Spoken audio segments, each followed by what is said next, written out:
Bismillah ar-Rahman ar-Rahim. Let us continue with Surah An-Nisaa bihawlillahi wa quwwatih. The last 3 ayat of this noble surah, beginning with surah number 174. قال الله تبارك وتعالى يا أيها الناس قد جاءكم برهان من ربكم وأنزلنا إليكم نورا مبينا. So it says, O mankind, the famous call that we have seen time and time again. He says, there has come to you a burhan, which means proof. So this could refer to various things, such as the Prophet himself, because he has brought proofs of his prophethood. And he says, and we have sent down, anzalna ilaykum, to you, O mankind, a clear light. And that refers to the Quran, because the Quran has been sent down. And the Quran is referred to light because it lights the way. When you're in darkness, you do not know which way to go.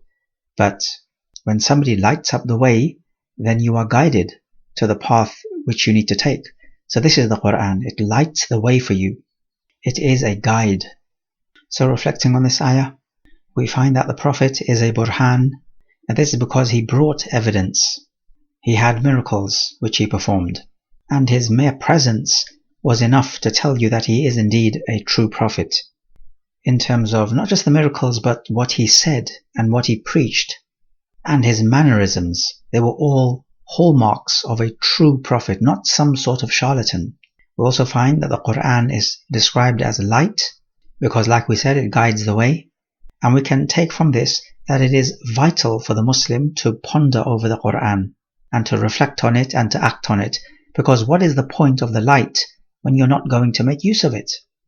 We also learn the vital lesson that the Quran and the Prophet indeed are for the whole of mankind. Because notice how the ayah says, O mankind. So it is for the Arab and the non-Arab. It is for all people. Ayah number 175.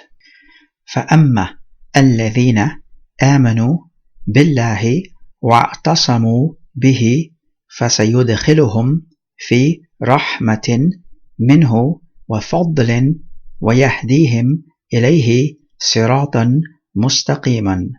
So he says, as for those who believe in Allah, Iman, and اعتصموا به, from اعتصم يعتصم اعتصاما, which means to hold fast onto and to depend on. So they hold fast and depend on Allah Jalla wa Ala. That is to say, hold fast to His deen and the rules and regulations and the halal and the haram, and obeying that. So as for those people, he says that he will enter them into a mercy from him, as in from Allah. The mercy is the Jannah, wa fadlin, and grace. In other words, he is going to reward you more than what your righteous actions are worth. And the fadl can also mean looking at Allah Jalla wa Ala in Jannah. So that is over and above your basic reward. And he says, وَيَهْدِيهِمْ إِلَيْهِ, he will guide them, meaning the righteous person, إِلَيْهِ, to him, meaning he will guide the righteous people to Allah, meaning having this relationship with Allah, coming to know Allah Jalla wa Ala and worshipping Him. As for Sirat al-Mustaqiman, then we know that this means a straight path, but the question is, why is Sirat mansub bil-Fatha? As for Mustaqiman, then this is the description of Sirat, so it would have the same ending, meaning the mansub. But what about the Siratan? Some say that the Siratan is a maf'ul bihi thanin. It is a second passive participle. The first passive participle is when he says وَيَهْدِيهِمْ, he will guide them. And then the second passive participle, they say Siratan mustaqiman. So he would guide them to the straight path and put them on the straight path. And there are other suggestions as well, but this makes most sense to us, and Allah knows best. Anyway, reflecting on this ayah, we find the obvious virtue of believing in Allah and adhering to the deen of Allah Jalla wa Ala and depending on Allah. These are the things which will guide you and have you rewarded. We also take that those people who believe and work righteousness will increase in their guidance. Because notice how he says that those who believe and have i'tisam in Allah, then He will enter them into His mercy, and how He will give them an increase. And he also mentioned that He will guide them to Allah, a straight path. So your righteous actions are a means for your guidance. However, one might say, but hang on, the fact that you're performing righteous actions and that you believe means you're already guided. But this ayah is saying that if you perform righteous actions, you will be guided. So are you guided twice? The answer is you are increased in your guidance, and that you are kept firm in your guidance. And finally, ayah number 176, the last ayah of this surah. يَسْتَفْتُونَكَ قُلْ اللَّهُ يُفْتِيكُمْ فِي الْكَلَالَةِ إِنْ امْرُؤٌ هَلَكَ لَيْسَ لَهُ وَلَدٌ وَلَهُ أُخْتٌ فَلَهَا نِصْفُ مَا تَرَكَ وَهُوَ يَرِثُهَا إِنْ لَمْ يَكُنْ لَهَا وَلَدٌ فَإِنْ كَانَتَا إِثْنَتَيْنِ فَلَهُمَا الثُّلُثَانِ مِمَّا تَرَكَ وَإِنْ كَانُوا إِخْوَةً رِجَالًا وَنِسَاءً فَلِلذَّكَرِ مِثْلُ حَظِّ الْأُنْثَيَيْنِ يُبَيِّنُ اللَّهُ لَكُمْ أَنْ تَضِلُّوا وَاللَّهُ بِكُلِّ شَيْءٍ عَلِيمٌ. The key word here, يَسْتَفْتُونَكَ, from istafta, yastafti, istifta'an, to seek a fatwa. A fatwa being a verdict. They seek a fatwa from you, O Prophet ﷺ. قُلْ, say, O Prophet, that Allah yuftikum, He gives you a fatwa. From afta yufti ifta'an, to issue a fatwa. He issues a fatwa regarding al-kalala. This is a key term. The meaning of the word al-kalala is a man or a woman who does not have both parents nor any children. So the word kalala refers to a male or female. There is another tafsir of this word al-kalala. They say that it simply means al-hawashi, the people who are related to you on the side, as it were. Because you have your ascendants, that will be your parents, grandparents, and going up in that line. Then you have your descendants, that will be your children and your grandchildren, and going down in that line. And that leaves you with the people on the side, what we call al-hawashi. So that will be your siblings, your aunts and uncles, and their children, so your cousins, and those types of people on the side. So the second tafsir says that the al-kalala simply means your hawashi.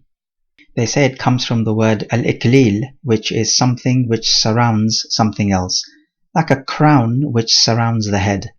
That is from kalala. Because your hawashi surround you. They don't go up or down, they surround you from the sides. So imagine some people surrounding a house. So these are the two tafasir of this word al-kalala. Now, they are different tafasir, but they imply each other, because if a person dies without any ascendants nor descendants, then who inherits from him? His hawashi, because they're the only other people who are eligible to inherit from him. This ayah came down in response to Jabir radiallahu anh. He was ill and was fearing death, and he told the Prophet that I will only leave inheritance through kalala. So what should be done with the wealth? So Jabir did not have any ascendants nor descendants, and so this ayah came down giving the verdict.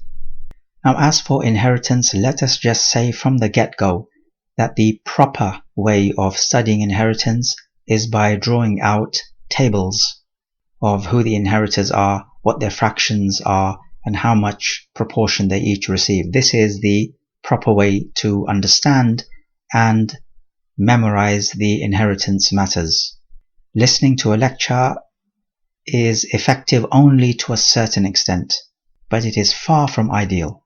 So anyone who wants to deepen their knowledge of inheritance really does need to study under a teacher with a pen and whiteboard. As for what this ayah says, then it says, In imru'un halaka. If imru'un, a person, halaka, normally halaka means to be destroyed, here it means to die. And he says such a person does not have waladun, he does not have any children. Walahu ukhtun, but he does have a sister whom he leaves behind. The ayah says she will have a half of what he taraka, left.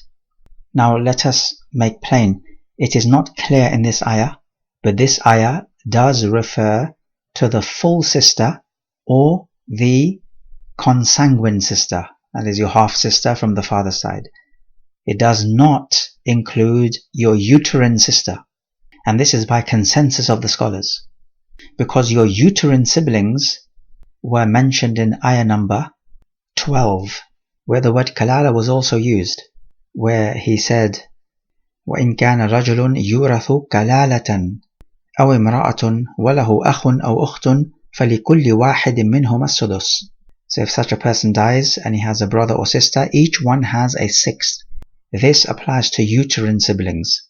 So ayah number 12 was for uterine siblings, even though it is not made entirely clear, but the consensus of the scholars is just that.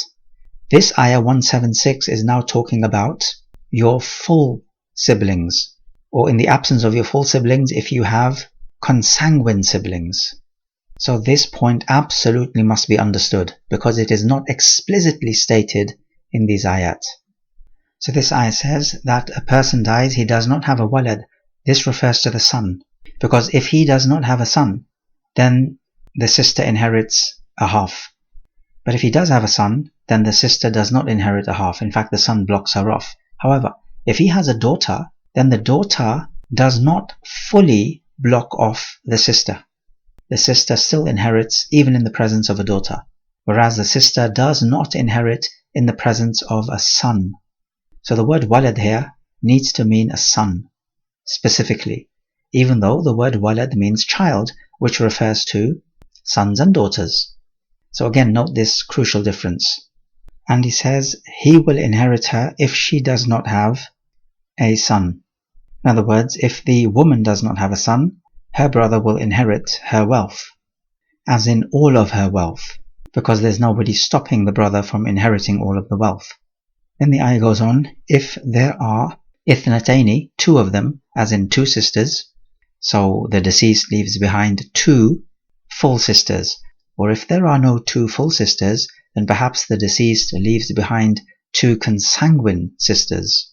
Then in that case, they will have thuluthani, 2/3 of what he leaves. We notice that he uses the word ithnataini, meaning two. He does not say fawqa ithnataini, which he did say in ayah number 11. Let's remind ourselves, فَإِن كُنَّ نِسَاءً فَوْقَ اثْنَتَيْنِ فَلَهُنَّ ثُلُثَا مَا تَرَكَ. This is talking about the daughters. If there are above two number of daughters, then they have 2/3 of what he left behind. And this ayah just uses the word two, not above two. In any case, the ruling is the same. If there are two or more sisters, then they will share in 2/3. Even if there are 10 sisters, they will share in 2/3. And if there are 10 daughters, they will share in 2/3. If there is nothing else to stop them, of course. The details of inheritance do need to be learnt. Because in inheritance, people have a fixed share, but also they have preventative factors. So certain people can block off others, or certain people can reduce the share of others. And these are the details of inheritance. And this is not the scope of our presentation right now. Anyway, moving on with the ayah, he says, and if there are ikhwatan, meaning siblings, rijalan, meaning males, wa nisa'an, and women, the rijalan is mansub bil-fatha because it is a badal of ikhwatan. It explains what ikhwatan is, so men and women. He says, then the dhakar, the male, will have twice the share of the female, or you could say the share of two females. So again, this applies to your full siblings, or in their absence, the consanguine siblings. It does not apply to uterine siblings. If there are multiple uterine siblings, then as ayah number 12 taught us, that they all share in 1/3 equally. There's no 2-to-1 ratio with regards to the uterine siblings. Note that. And then he ends the ayah by saying that Allah makes bayan, He clarifies the matter for you, so that you may not be misguided. He says, أَن تَضِلُّوا. What is meant is أَلَّا تَضِلُّوا, so that you may not be misguided. And he says that Allah is knowledgeable of everything. So putting these ayat of inheritance all together, we may say that ayah number 11 spoke of the inheritance of your usul and furu, of your parents and your children. Ayah number 12 spoke of the inheritance of the spouses and the uterine siblings. Ayah number 176 speaks of the inheritance of your full siblings, or in their absence, the consanguine siblings. What about the ulul arham, those of your family members who are only related to you through a single female? The end of Surah Al-Anfal speaks about them. It does not give any details, but it tells us that they are eligible for inheritance. One might ask, okay, what about your uncles and your cousins? The ayat do not speak about them. No, they do not, but the hadith does. The Prophet ﷺ said, give the people their due fractions, and whatever is left, meaning whatever remains of the wealth, goes to the closest male relative. So that of course includes your uncles and your male cousins. As for your aunts and your female cousins, they are not from the usual inheritors, although they are from the ulul arham. Let it also be known that it is narrated in the Sahih that this ayah of the Quran was the last to be revealed. And there are other varying opinions as to what the last ayah is, but we are just saying that one opinion is that this was the last ayah to be revealed, and Allah knows best. Anyway, let us, for the last time in Surah An-Nisaa, reflect on this ayah. We pick up that the ayah says they ask you. The companions are asking the Prophet, or in this case we know it is Jabir in particular who is asking. But if one person is asking, then it is likely that there are many others who will be in a similar position also asking, or at least will ask. So this shows us that the companions are eager for knowledge, and that's a virtue in and of itself because they want knowledge to act on it. We also take from this ayah that Allah is a mufti. He is the one who issues a fatwa. Now that does not mean that one of the names of Allah is al-mufti, but this is certainly from the attributes of Allah, is that He does give fatwa when needed. Also, reflecting on this ayah, you may find something highly unusual. The ayat of inheritance are 11 and 12 as we said before, and this ayah of inheritance is ayah 176. Would you not expect all three ayat of inheritance to be together? Well, that's what an average person would expect, and yet we find they are not together. Why are they apart?